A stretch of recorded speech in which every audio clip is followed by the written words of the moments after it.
चलिए अब देखते हैं जीन पियाजे का जो संक्रियात्मक संक्रिया होता है, कॉग्निटिव लर्निंग, उसके अनुसार बच्चे सीखते कैसे हैं।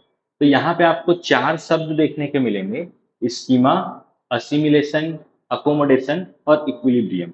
ठीक है, तो इसमें होता क्या है, जैसे आप किसी भी चीज को व्यवस्थित करके रखते हैं, जैसे आपने अलमारी में अपने कपड़े व्यवस्थित करके रखे होंगे या फिर अपने बुक शेल्फ में बुक्स व्यवस्थित करके रखेंगे, उसी प्रकार से स्कीमा का मतलब होता है पहले के ज्ञान को आपने कहीं पे जमा करके रखा हुआ है। ठीक है, क्या है ये? पूर्व ज्ञान, आप इसको साधारण शब्दों में बोल सकते हो। एक बच्चा जब कुछ सीखता है तो उसके दिमाग में पहले से ही कुछ चीजें होती है जो पूर्व ज्ञान कहलाता है। तो स्कीमा मतलब है पूर्व ज्ञान। उसे पता होगा जैसे कि 4 पैरों वाले जानवर को कुत्ता कहते हैं, या पंछी जो होता है बर्ड, वो आसमान में उड़ते हैं। तो ये सब क्या है? स्कीमा ही है।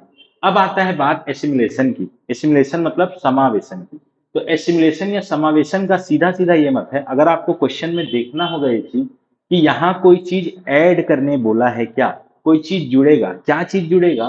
स्कीमा में पहले से आपका जो कोई भी पूर्व ज्ञान है, उसमें आप किसी नए ज्ञान को केवल जोड़ रहे हो, पूर्व ज्ञान को घटा या फिर बढ़ा या कुछ और नहीं कर रहे हो, केवल जोड़ने का काम कर रहे हो, तो वो एसिमिलेशन कहलाएगा, समावेशन। उदाहरण के साथ समझते हैं, लेकिन इसमें जो की पॉइंट्स होते हैं उसको पहले हम बात कर लेते हैं। ठीक है, चलिए इसका अच्छा, ये थोड़ा हिंदी में दिक्कत है। एसिमिलेशन मतलब समावेशन। ठीक है, समावेशन मतलब टू ऐड समथिंग न्यू, कुछ नया अपने पूर्व ज्ञान में जोड़ लेना। अगला चीज है एकोमोडेशन। एकोमोडेशन का मतलब क्या है? पूर्व ज्ञान में आप कुछ परिवर्तन करते हुए चीजों को जोड़ते हो। तो यहां आपको कीवर्ड क्या देखना है? यहां आपको कीवर्ड देखना है कोई चीज में आप मॉडिफाई कर रहे हो या एडिटिंग कर रहे हो, तब आप एकोमोडेशन बोलोगे। तीसरा चीज होता है इक्विलिब्रेशन या इक्विलिब्रियम। इसमें क्या होगा, आप इन दोनों के बीच सामंजस्य स्थापित कर पाते हो, बैलेंस कर पाते हो, नए चीजों को जोड़ते भी हो, पुराने चीजों में परिवर्तन भी करते हो, और आप सत्यता की ओर या सही चीज की ओर पहुंच जाते हो, वही इक्विलिब्रियम होता है।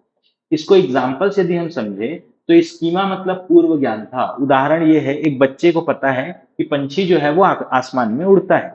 उसने क्या है, कभी एक पतंग को उड़ते हुए देखा, पतंग को आसमान में उड़ते हुए देखा। उसने तुरंत ही, पुराने ज्ञान में उसका था कि पंछी आसमान में उड़ते हैं, तो उसने पतंग को भी क्या बोल दिया कि वो देखो पंछी उड़ रहा है। अभी पंछी उड़ रहा है जब उसने कहा, तो उसके सीखने की प्रक्रिया में उसने कोई परिवर्तन नहीं कहा, हर उड़ने वाली चीज को उसने पंछी कहा, जो कि गलत है। तो यहाँ बच्चा सीख रहा है तो गलत सही तो खैर कुछ होता ही नहीं है। उसने ऐसा कहा कि पतंग न उड़ करके पंछी उड़ रहा है। अब वहां आसपास में कुछ लोगों ने हो सकता है उसको करेक्ट किया, सही किया कि ये पंछी नहीं पतंग है। तब वो सोचेगा, एकोमोडेशन स्टेज में आएगा और देखेगा कि हाँ, पंछी में जब मैंने पहले देखा था तो उसके साथ लगा हुआ ऐसा कोई रस्सी या तार तो नहीं था जिसको कोई आदमी कंट्रोल कर रहा है। तब वो अपने पुराने स्कीमा में, पुराने ज्ञान में एक परिवर्तन करता है। वो कहता है हाँ, ये पंछी तो है लेकिन धागे वाला पंछी है। जरूर अभी भी वो गलत है कि ये धागे वाला पंछी नहीं है, लेकिन उसने अपने पूर्व ज्ञान में कोई चीज मॉडिफिकेशन किया। ये धागे वाला पंछी उसके पूर्व ज्ञान में नहीं था, ये अभी भी गलत है। तब भी वो गलत है, लोगों ने बताया होगा, उसने कहीं देखा होगा, उसने कहीं पढ़ा होगा, तब जाकर के उसको ये बात समझ आ जाती है कि इक्विलिब्रियम मतलब दोनों में सामंजस्य स्थापित करना, मतलब कि ये पतंग जो है एक निर्जीव चीज है, इसको कोई आदमी कंट्रोल करता है, पंछी खुद से उड़ता है। तब उसने ये जाना कि ये अलग ही चीज है पतंग, और पंछी जो आसमान में उड़ता है वो अलग है। दोनों में उसने बैलेंस किया, और इसी को हम कहते हैं इक्विलिब्रेशन।